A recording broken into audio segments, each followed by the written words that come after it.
Salam sehat, bahagia, dan sejahtera selalu. Kenalkan saya IP Karyanto dari Kementerian Desa Pembangunan Daerah Tertinggal dan Transmigrasi.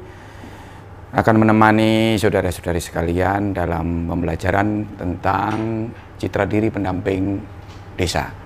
Tapi sebelum kita bicara tentang apa itu citra diri pendamping desa, ada baiknya kita tahu dulu tujuan dari pembelajaran ini. Yang pertama, tujuannya adalah meningkatkan kapasitas kita sebagai pendamping desa menjadi pribadi yang reflektif. Artinya pribadi yang bersikap jujur pada diri sendiri, terbuka pada gagasan atau wawasan dari pihak lain, dan strategis dalam menentukan langkah kerja. Itu tujuan dari pembelajaran kita. Baik, kita akan masuk pada materi citra diri. Tapi sebelum kita ke sana juga, saya ingin mengajak para pemirsa sekalian untuk melihat diri kita sebagai human, sebagai manusia, bersanding dengan makhluk hidup yang lain di antara kita. Ya, secara spesifik kita membandingkan diri kita dengan spesies simpanse katakanlah itu, atau binatang lain, supaya kita bisa paham benar di mana keunggulan kita sebagai makhluk citra ilahi itu, sebagai makhluk yang dimuliakan itu.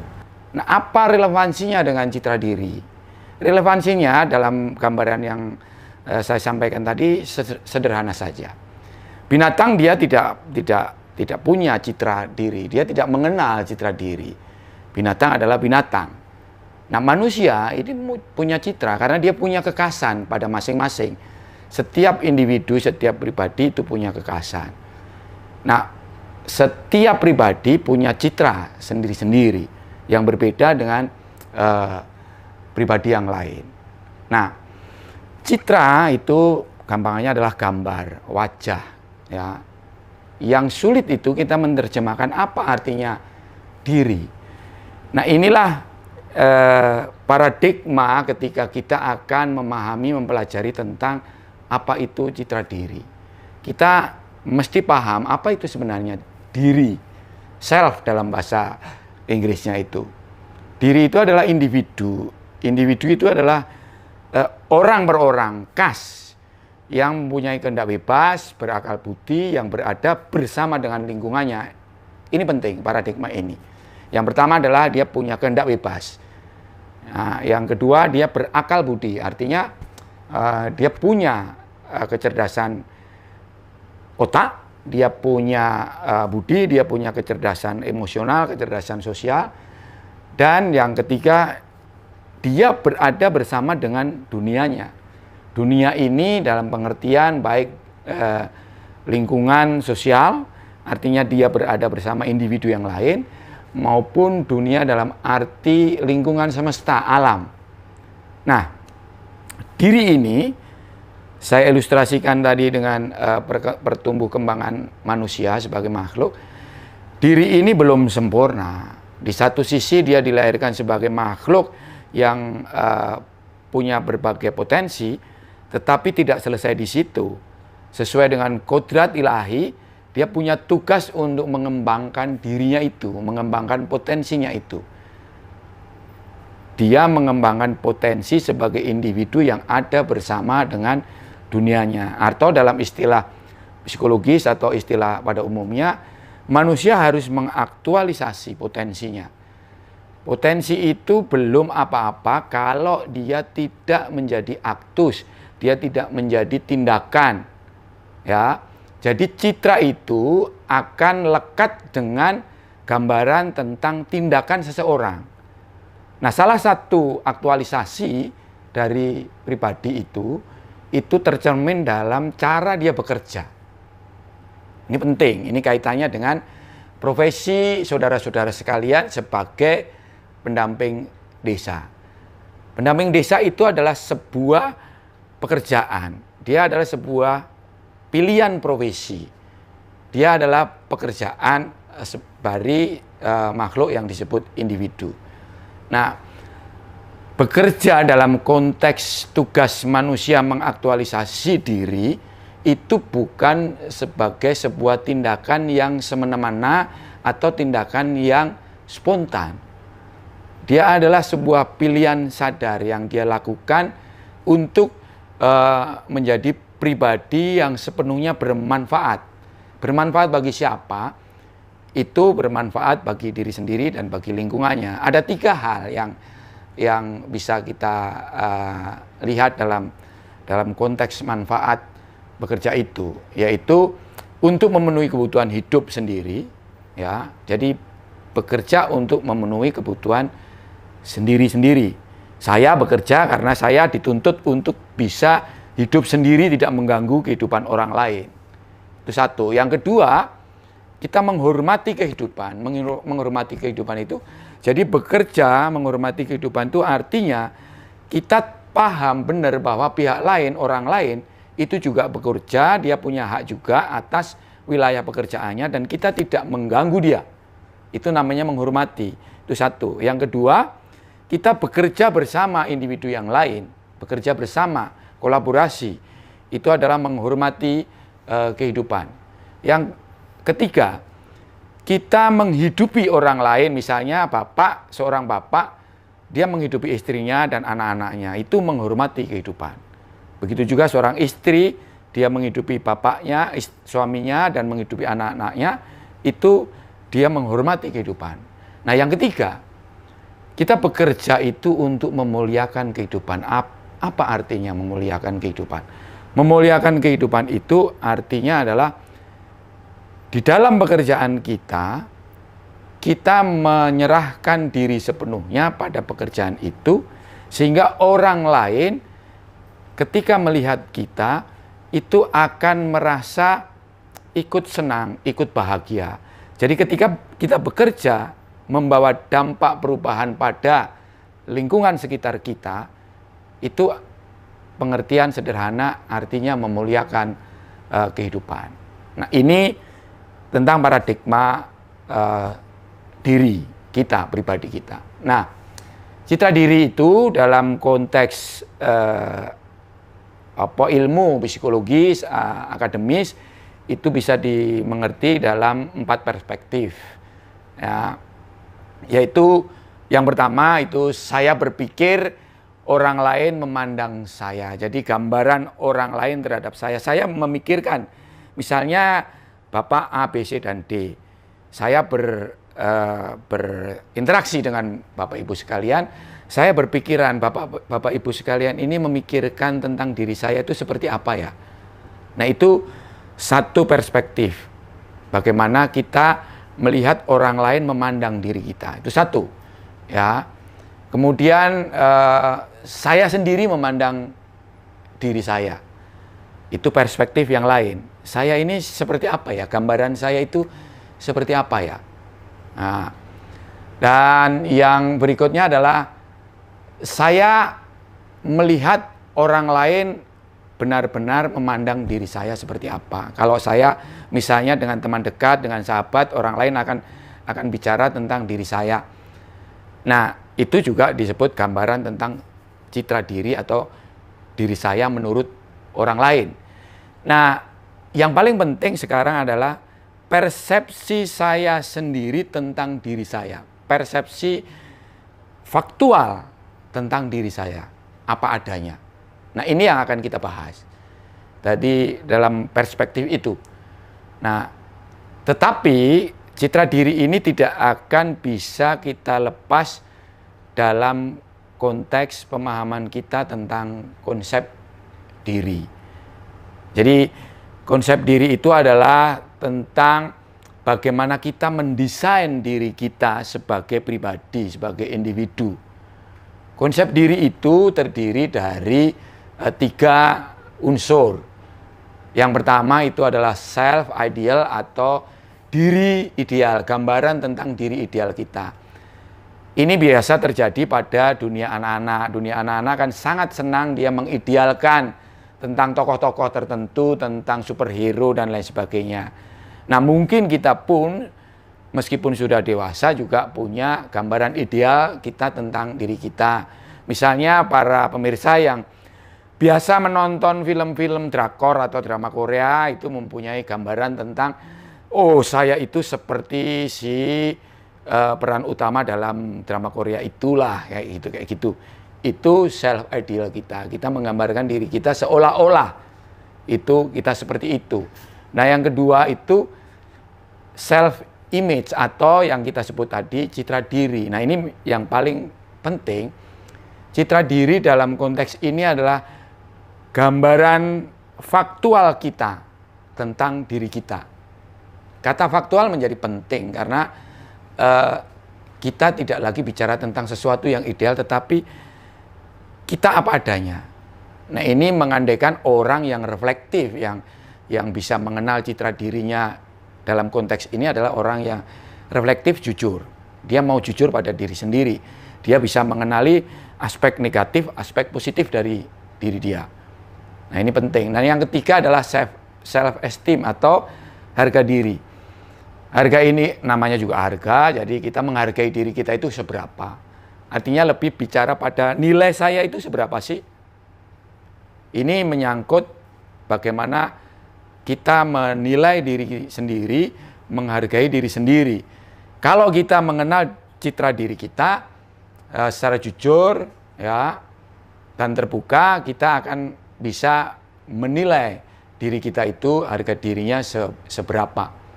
Nah, ini gambaran tentang konsep diri. Jadi citra diri bagian dari konsep diri. Sekarang kita balik kepada citra diri yang sudah kita jelaskan tadi. Jadi citra diri dalam konteks yang kita bahas ini adalah gambaran faktual. Artinya apa faktual itu? Gambaran apa adanya.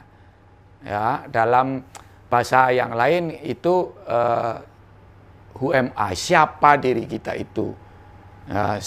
Seperti apa adanya. Jadi kita faktual sebagai individu yang ada bersama dengan lingkungan. Lingkungan sesama, lingkungan semesta. Ini menjadi penting.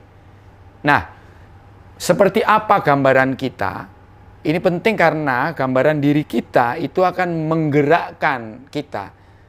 Citra diri kita itu, pengenalan terhadap gambaran diri kita ini yang akan menjadi daya dorong untuk kita mengaktualisasi diri kita. Ya, menjadi pribadi yang eksisten, pribadi yang memang dia pantas dihargai. Sebagai pribadi apa adanya itu satu, menjadi peran dirinya bagi lingkungan, bagi dunianya. Ya, dalam bahasa asing itu kita mempertanyakan what I can do for the environment. Apa yang bisa kita lakukan pada lingkungan. Dan yang ketiga adalah kesadaran untuk mengaktualisasi diri menjadi pribadi yang berfungsi sepenuhnya. Becoming fully function person. Ini konteks artinya citra diri, fungsi citra diri bagi pribadi yang mengaktualisasi diri. Jadi citra diri itu menjadi penggerak pendorong setiap pribadi untuk aktualisasi diri. Jadi pribadi yang tidak mengenal citra dirinya, dia tentu juga akan asal-asalan dalam melakukan sesuatu, dalam bertindak. Dia juga tentu tidak akan mengenal konsep tentang aktualisasi diri itu apa. Nah, aktualisasi diri itu adalah kecenderungan bawaan yang menentukan keberadaan kita sebagai masing-masing pribadi. Inilah yang menentukan kekhasan kita, bagaimana kita mengaktualisasi diri. Jadi yang paling penting diketahui bahwa aktualisasi diri itu dia tidak bergantung pada bakat. Oh, dia bisa begitu, dia pandai, dia cerdas, dia seorang musisi yang itu karena bakat. Bukan itu. Jadi dia tidak bergantung pada bakat. Yang kedua, aktualisasi itu bergantung pada kesadaran. Itu yang pertama. Dan kedua, bergantung pada tingkat kecerdasan kita. Bagaimana kita akan mengaktualisasi diri itu, yang pertama tergantung pada kesadaran kita. Nah, ini hubungannya dengan tadi yang saya bilang soal orang yang mengenal citra diri adalah orang yang reflektif. Karena mengandaikan orang yang reflektif itu adalah orang yang punya kesadaran tentang dirinya sendiri. Nah, yang kedua, orang yang punya kesadaran itu tidak cukup, dia harus bergerak. Nah, bagaimana dia bergerak ini sangat bergantung pada tingkat kecerdasan dia. Nah,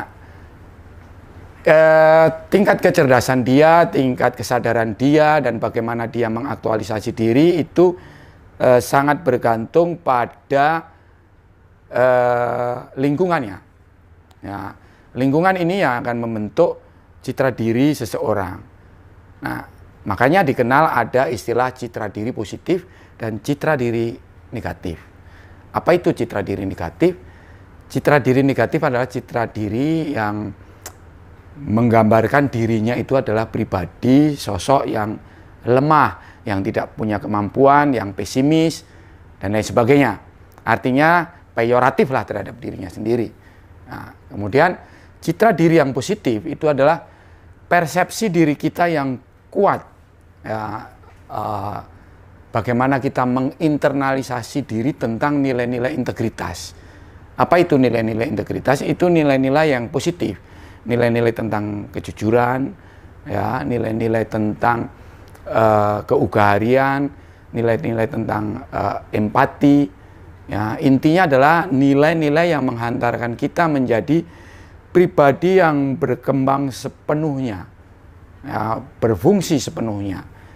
Itu citra diri positif. Ada dua hal yang bisa kita gambarkan tentang citra diri negatif itu. Yang pertama itu, citra diri negatif itu adalah persepsi orang yang menilai diri sendiri itu lemah, tadi sudah saya sampaikan. Yang kedua, persepsi yang menganggap bahwa kebiasaan itu adalah watak bawaan. Ini sesuatu yang sangat keliru, yang membuat kebanyakan orang itu dia stuck atau berhenti di situ saja, itu karena menganggap sesuatu kebiasaan itu bawaan dari lahir. Enggak begitu. Itu sangat tergantung pada bagaimana kita membangun persepsi diri kita, citra diri kita. Jadi bukan sesuatu yang bersifat bawaan. Nah, sedangkan citra diri positif itu ada dua hal.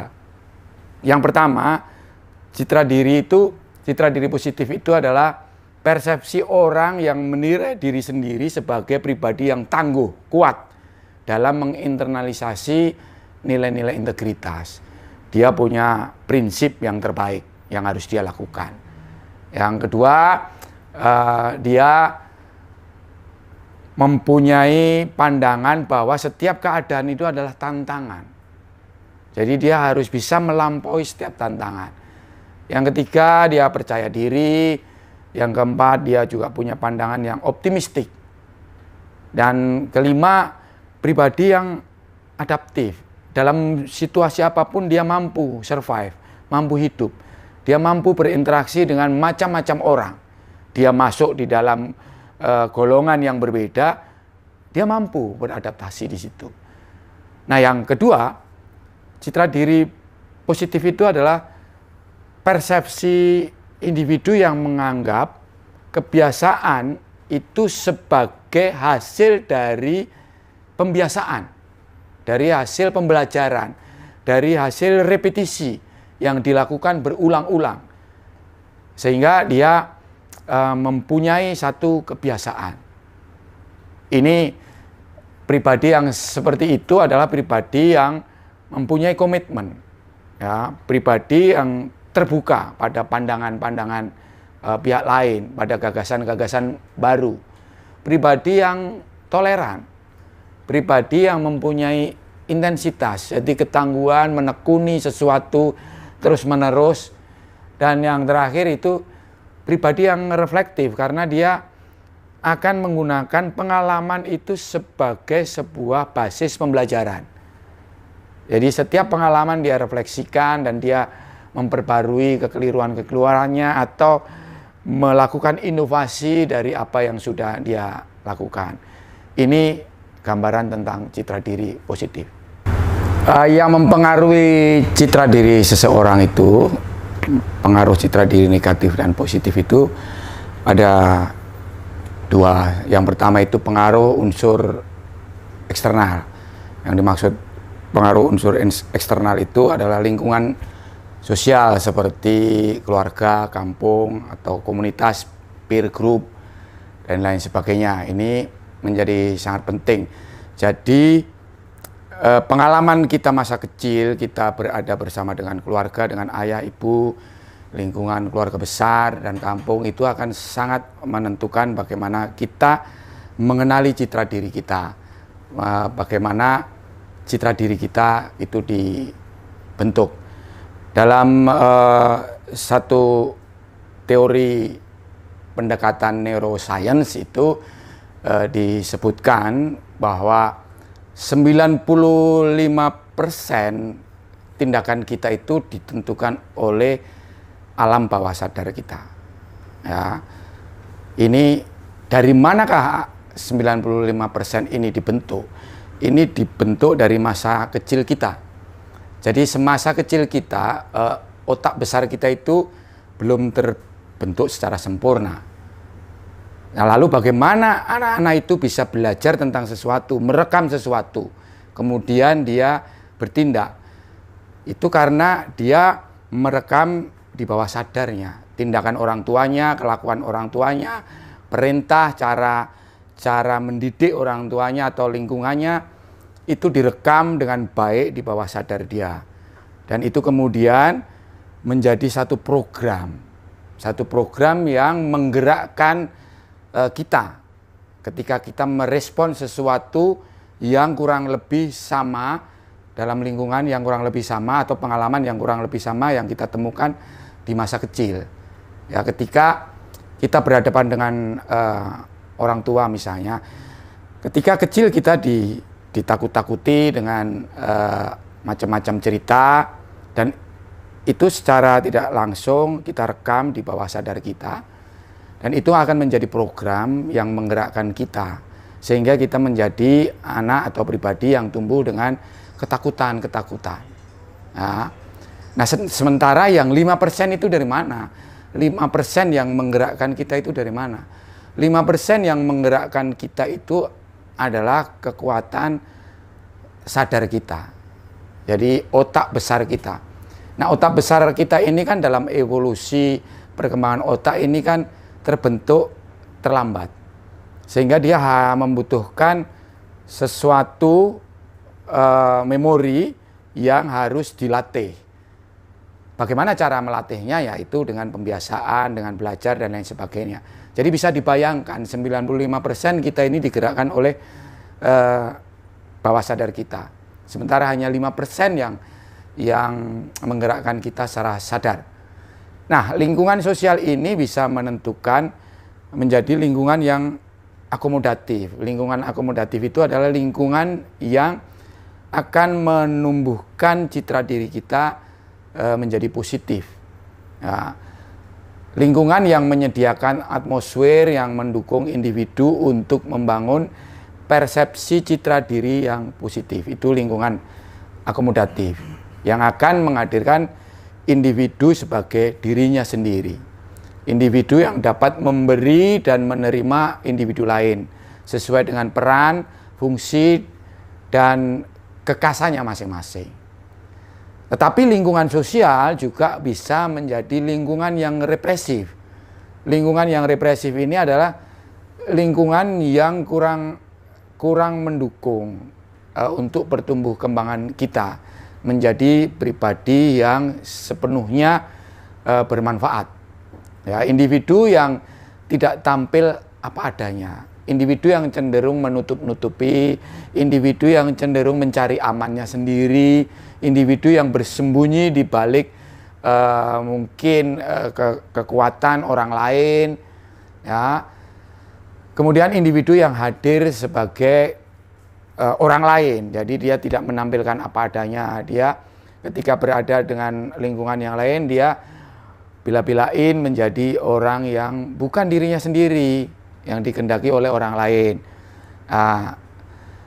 Kemudian pengaruh yang lain adalah pengaruh unsur internal. Pengaruh unsur internal ini lebih pada diri kita, kebutuhan akan penghargaan positif.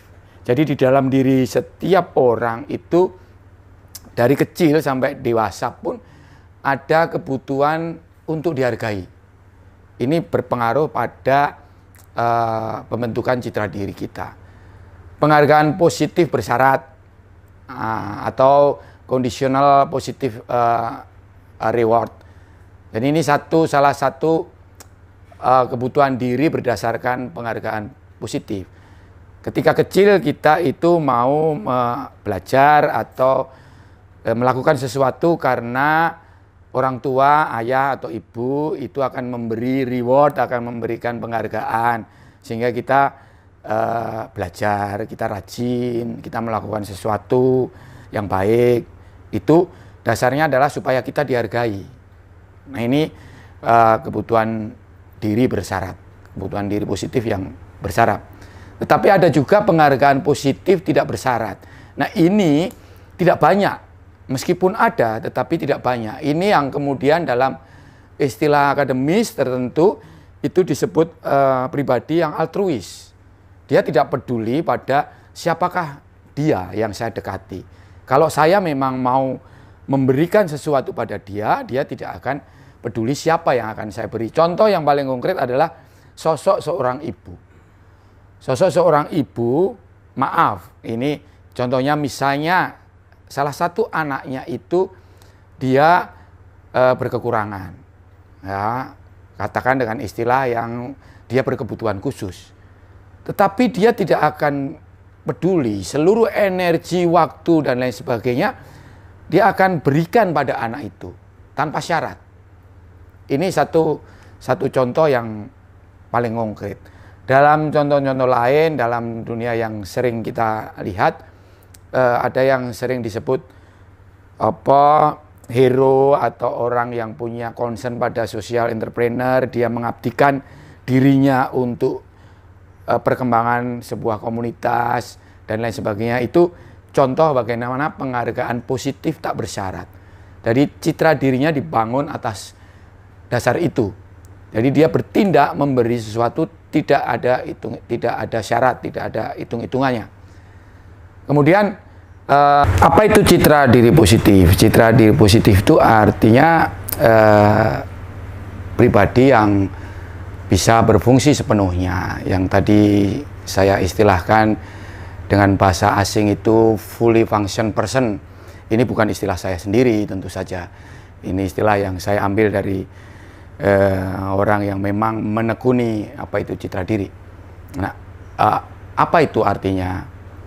Pribadi yang berfungsi sepenuhnya itu adalah pribadi yang terus bergerak. Dalam istilahnya Profesor Driarkara itu pribadi yang terus-menerus menyempurna. Kalau dalam istilahnya Eric Fromm itu istilahnya pribadi yang terus-menerus menjadi, becoming.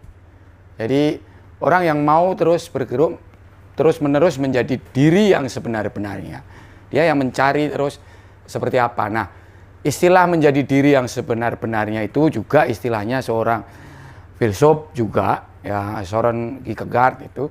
Jadi ini bukan istilah saya, supaya teman-teman semua tidak salah menilai seolah-olah saya itu handal dan punya istilah-istilah yang begitu keren. Bukan, saya hanya memanfaatkan refleksi mereka. Jadi itu pribadi yang positif, citra diri pribadi yang positif itu adalah citra diri pribadi yang bersedia untuk terus-menerus menjadi diri yang sebenar-benarnya, yang terus bergerak. Cirinya seperti apa? Cirinya bisa kita lihat dari sikap dan tindakannya. Pribadi yang bergerak terus-menerus menjadi dirinya itu adalah pribadi yang mandiri. Dia memiliki inisiatif, dia berani mengambil keputusan dalam situasi apapun. Ya. Kemudian yang kedua, dia tidak sekedar memenuhi harapan orang lain atau sekedar membuat orang lain senang. Tidak. Jadi misalnya yang sering kita dengar itu istilah asal Bapak senang, itu jelas bukan. Itu asal Bapak senang dan sopan santun itu bagian dari manner saja.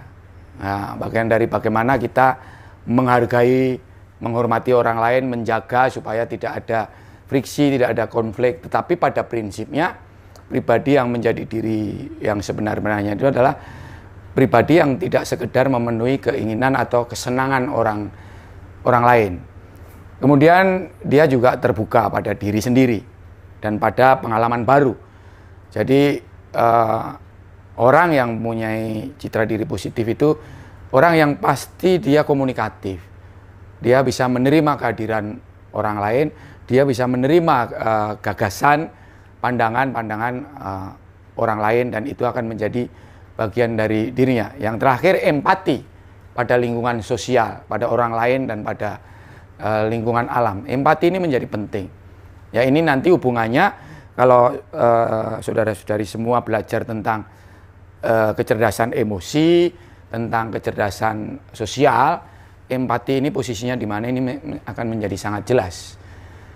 Lalu kita sekarang masuk pada cara bagaimana kita mengembangkan citra diri yang positif.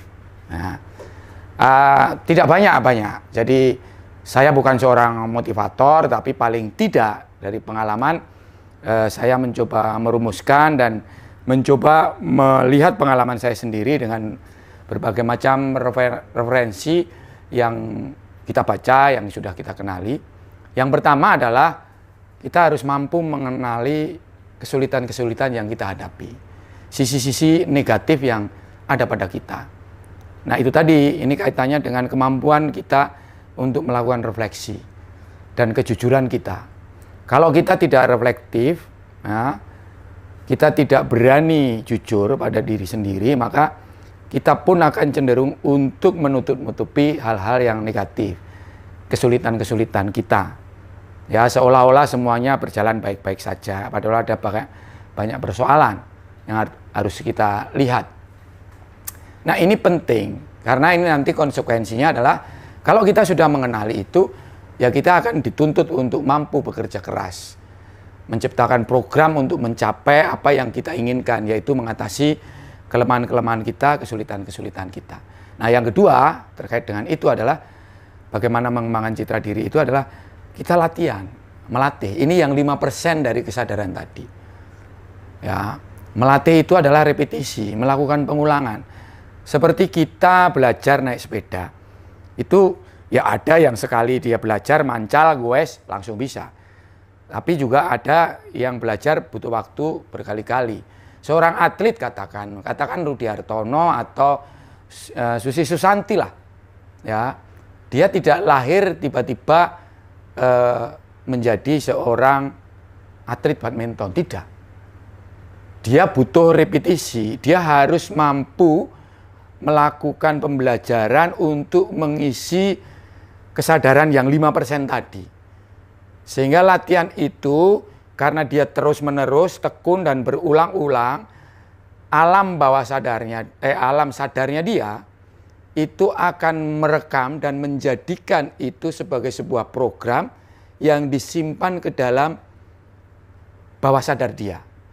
Sehingga ketika pada saat tertentu dia pegang raket di lapangan badminton, dia itu akan bergerak. Itu yang seringkali dalam istilah umum seringkali kita menyebut dengan gerakan refleks, ya, dan lain sebagainya.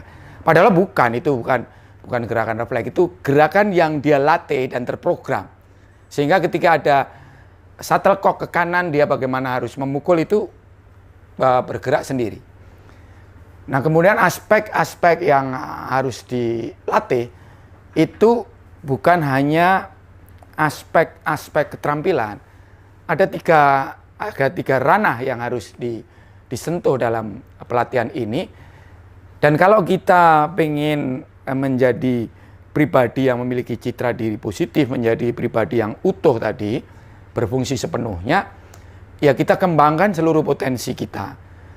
Setidaknya 3 ranah itu harus kita sentuh, yaitu ranah emosional, ranah intelektual atau otak, dan ranah physically atau motorik. Itu menjadi sangat penting. Nah, inilah yang akan melahirkan kecerdasan-kecerdasan kita, yaitu kecerdasan intelektual.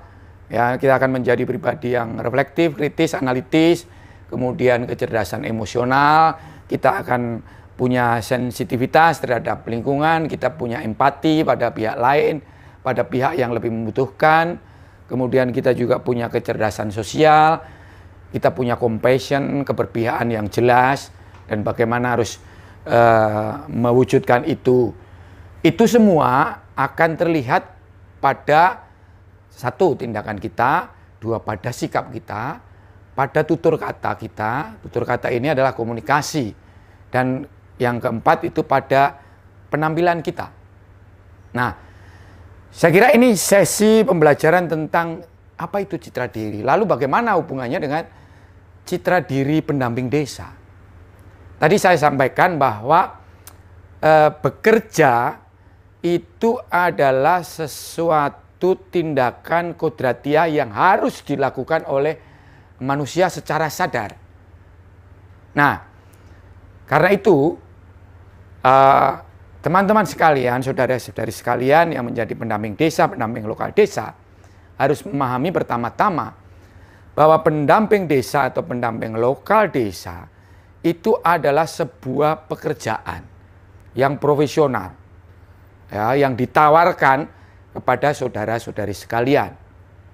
Nah, ketika saudara-saudari sekalian melamar, memilih, itu sama saja saudara secara sadar sudah menentukan, saya akan menjadi seorang pendamping profesional desa. Nah, bagaimanakah citra diri pendamping desa itu? Itu juga sama saja, juga akan ditentukan oleh pengaruh eksternal dan pengaruh internal. Pengaruh eksternal itu seberapa luas wawasan kita, pengetahuan kita, kemampuan kita menangkap, mempersepsi informasi, dan seberapa luas kita berinteraksi dengan lingkungan, terutama lingkungan sosial kita. Pergaulan kita itu akan menjadi sangat menentukan. Bukan hanya luasnya, tetapi kualitas pergaulan kita ini akan menentukan. Ya, ini satu, ini dari unsur eksternal. Sedangkan unsur internal itu yang paling basic adalah digerakkan oleh kebutuhan dasar kita. Jadi kebutuhan dasar ini contohnya begini. Saya memilih pekerjaan itu karena saya harus bekerja, dan bekerja itu mendapatkan uang untuk memenuhi kebutuhan dasar saya. Ya, kebutuhan dasar itu kan sederhananya makan lah, ya, sandang, papan. Itu kebutuhan yang sangat basic. Tetapi manusia kan tidak hanya berhenti sampai tugasnya itu secara kodratiah, tidak hanya memenuhi kebutuhan dasar itu. Itu berpengaruh pada penentuan citra diri pendamping. Nah, yang kedua yang mengaruhi aspek internal itu adalah aktualisasi diri kita. Adakah kita punya kesadaran tentang pribadi kita yang sedang mengaktualisasi diri? Saya ini sebenarnya mau bergerak, berkembang menjadi seperti apa? Nah, ini kaitannya dengan pemahaman kita tentang konsep diri, ya, tentang citra diri. Nah, yang ketiga, seberapa jauh kita mengenali emosi kita. Ini kaitannya dengan kemampuan empati. Karena pekerjaan pendamping profesional desa itu adalah satu jenis pekerjaan yang jelas-jelas ditujukan untuk perubahan pihak lain. Itu yang teman-teman harus sadari. Makanya ketika saya memilih menjadi seorang pendamping desa, itu saya sadar benar. Konsekuensinya adalah saya akan melakukan perubahan untuk desa.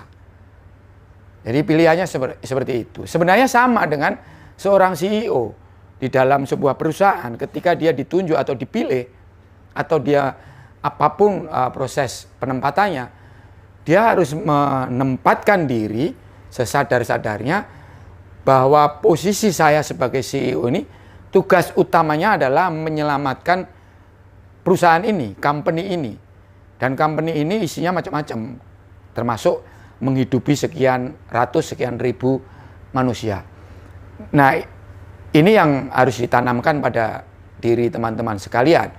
Coba nanti kalau dalam kesempatan refleksi, teman-teman merefleksikan dirilah. Pada saat memilih menjadi pendamping desa itu, apa yang menggerakkan saya? Apakah kepentingan kelompok? Apakah karena saya butuh sekedar pekerjaan untuk dapat uang, untuk beli rokok, beli makan? Atau memang saya punya empati pada desa? Itu harus dicek. Karena ini punya konsekuensi untuk nanti misalnya evaluasi kinerja saudara-saudari sekalian sebagai pendamping. Ya bisa saja kinerja sampean akan menjadi sangat buruk. Karena orientasi sampean adalah memenuhi standar yang penting saya bisa mendapatkan hak saya, salary, gaji. Misalnya kayak gitu. Jadi tanggung jawab profesionalnya terabaikan.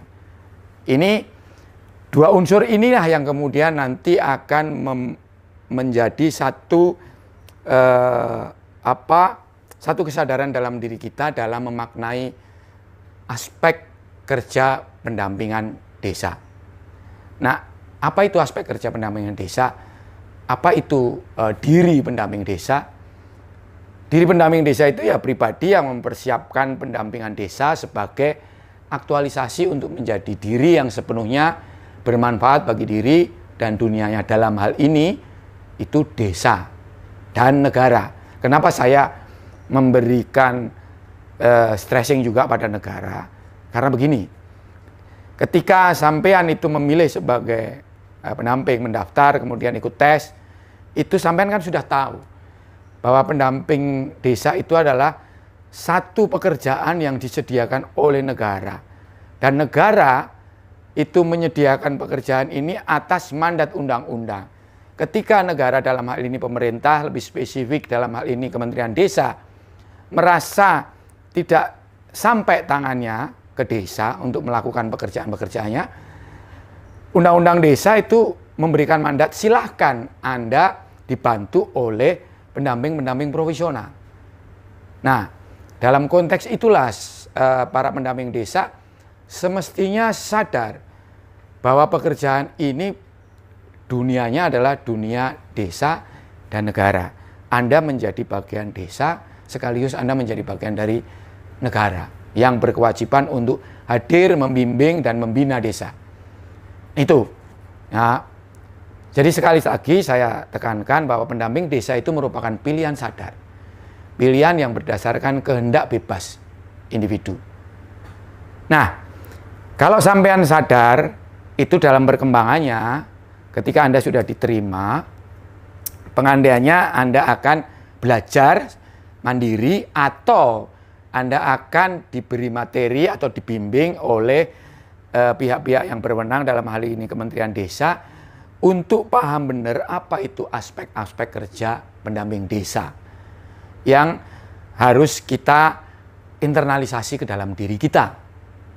Nah, ini yang akan menentukan, membentuk sosok pribadi pendamping desa. Ini yang akan menentukan gambaran citra diri pendamping desa. Apa itu aspek-aspeknya? Yang pertama adalah aspek humanis. Nah, aspek humanis ini menjadi penting. Ketika kita hadir sebagai pendamping desa, itu yang pertama-tama kita hadir untuk masyarakat desa. Yang notabene dia adalah kumpulan individu, manusia, masyarakat. Karena itu Undang-Undang Desa menegaskan, ya, desa itu adalah subjek kumpulan masyarakat. Ini jangan diabaikan. Pengertian kumpulan masyarakat ini harus kita maknai bahwa dia adalah kumpulan human, manusia. Jadi yang kita sentuh pertama itu adalah persoalan-persoalan kemanusiaan di desa itu. Ini aspek humanis. Nah, yang kedua, aspek ideologis. Ini kaitannya dengan tadi negara, ya. Jadi apa tugas ideologi negara dalam hal ini, dalam membina, membimbing desa. Sampean atau kita-kita sebagai pendamping itu harus paham. Dan itu harus menjadi kesadaran kita. Ini bagian dari kewajiban negara memenuhi hak untuk mensejahterakan masyarakat. Ini pengertian ideologis. Ya. Jadi kita jelas berpihak pada masyarakat yang membutuhkan. Yang ketiga, itu aspek normatif. Jadi aspek normatif itu artinya kehadiran kita itu ada ketentuan-ketentuan, ada dasar regulasinya yang jelas. Itu yang membuat kita merasa aman karena kita ada regulasinya gitu ya. Yang kedua, kita juga merasa aman karena apa yang kita lakukan itu berdasarkan juga ketentuan-ketentuan kebijakan ya yang jelas juga. Jadi bagaimana kita menerjemahkan aspek norma, hal-hal normatif regulasi kebijakan itu. Ini aspek ketiga. Nah, aspek keempat itu adalah kemampuan teknokratik dan birokratik. Saya kira teman-teman tahu ini kaitannya apa? Karena pendamping desa itu adalah kepanjangan tangan dari pemerintah. Dalam hal ini organisasi yang dipercaya mengelola negara, secara lebih khusus Kementerian Desa. Karena itu aspek teknokratik, birokratik kita sebagai pendamping mesti tahulah ya.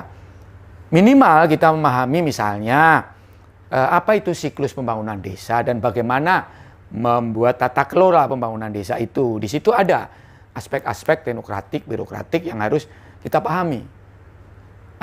Berikutnya atau yang kelima adalah aspek kreatif, inovatif. Ini menjadi sangat penting.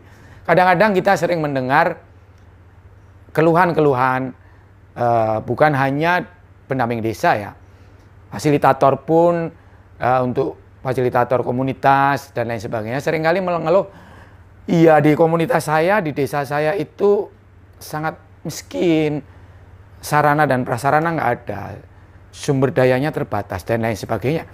Loh, kita ini kan dihadirkan justru untuk mengatasi itu, keterbatasan itu. Karena itu sampean mesti kreatif. Bagaimana dengan sumber yang terbatas ini, yang menurut pandangan kita terbatas ini, kita bisa meng-create sesuatu yang bisa dimanfaatkan oleh masyarakat. Itu. Nah, yang terakhir ini juga tidak kalah penting. Ini hubungannya terutama dengan aspek humanis, adalah aspek emosional. Ini kecerdasan emosional. Kecerdasan emosional itu bukan dalam skala yang sederhana, misalnya kita menghandle kemarahan kita, iya bolehlah, itu juga bagian. Tapi bukan hanya itu. Kecerdasan emosional itu artinya kita bisa menempatkan, ya, mengambil satu sikap dan tindakan pada momen atau peristiwa yang tepat. Nah, misalnya saja yang baru-baru ini yang kita lihat ketika ini, saya ambil contoh yang viral waktu itu ketika ada penanganan seorang demonstran kulit hitam di Amerika yang kemudian diperlakukan sedemikian oleh polisi kulit putih mengakibatkan dia meninggal. Kemudian ada protes para kulit hitam, mereka rame-rame menghadiri markas besar polisi. Tetapi yang saya catat sebagai satu kecerdasan emosional yang dilakukan oleh komandan dari polisi ini adalah begitu rombongan itu mendekat, komandan itu memerintahkan kita berlutut, tegak, pandang para demonstran dengan senyum. Jadi tidak ada perlawanan apapun dari polisi, tidak ada barikade untuk membentengi, semua harus berlutut. Kita sambut itu dengan senyuman. Yang kedua, ketika mereka dekat, kita perhatikan para demonstran itu. Ketika demonstran itu sudah energinya sudah agak mengendur, kita berdiri dan memeluk para demonstran. Kita minta maaf. Nah, ini satu contoh kecerdasan emosional. Ya, bagaimana pada situasi yang kritis dia bisa mengambil diskresi yang tepat. Ini aspek emosional. Itu aspek-aspeknya.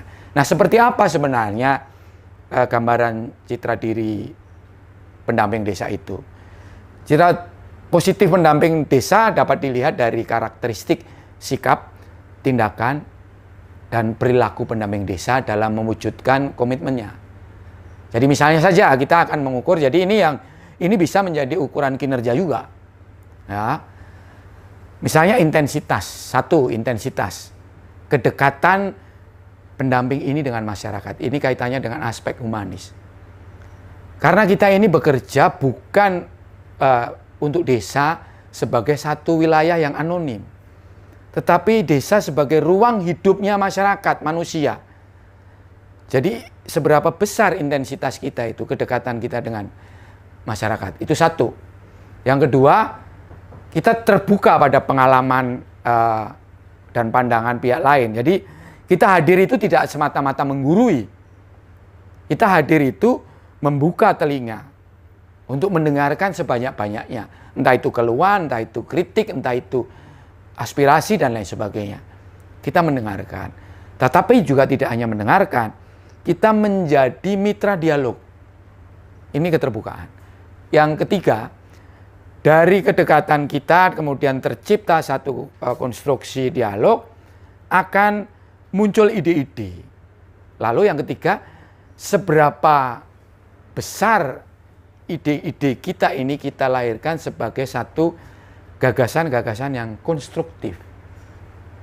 Ini cerminan dari kecerdasan kita yang tadi aspek kreatif, inovatif ini akan tercermin di sini. Dari mendengarkan masyarakat kemudian dialog, kita akan tahu kebutuhan masyarakat, kita mengolah sebagai gagasan yang konstruktif. Kita kembalikan lagi pada masyarakat. Kemudian aspek yang keempat itu kita meng-create bersama masyarakat. Kita melakukan satu eksplorasi untuk menciptakan gagasan-gagasan yang tadi konstruktif itu menjadi sesuatu yang nyata. Ini yang kita lakukan bukan kepada masyarakat, tapi kita lakukan bersama masyarakat. Nah, kemudian yang kelima, ketika kita sedang melakukan eksplorasi bersama masyarakat untuk menciptakan sesuatu yang bermanfaat, itu mestinya tuntas, harus tuntas. Nah, ini ciri pribadi citra diri pendamping desa itu adalah pribadi yang ketika dia mengerjakan sesuatu itu tuntas, ya, sebagai wujud kemampuan mengatur cara kerja yang efektif dan terukur. Dan yang terakhir itu adalah kesediaan diri untuk selalu belajar. Dapat terlihat dari perubahan sikap. Jadi orang yang memang dia studiosus, ongoing formation itu adalah akan terlihat kok. Jadi gayanya, lagunya yang leda-lede begitu, itu mah tong kosong itu kan gitu. Tapi kita akan cepat membaca ketika ada bersama dengan seseorang itu akan cepat terasa kok. Jadi aura seseorang yang punya kebiasaan belajar, studiosus, itu akan terasa itu. Oh, ini orang ini nih, oke ini, itu. Jadi ini akan berasa. Ya, jadi saya kira itu saja saudara-saudari sekalian. Semoga pengantar saya ini tentang citra diri pendamping desa ini bisa menjadi materi yang menginspirasi sekaligus untuk dieksplorasi lebih jauh dalam kesempatan teman-teman mengembangkan diri sebagai seorang pendamping desa yang profesional. Sekian, terima kasih. Salam sehat, sejahtera, bahagia.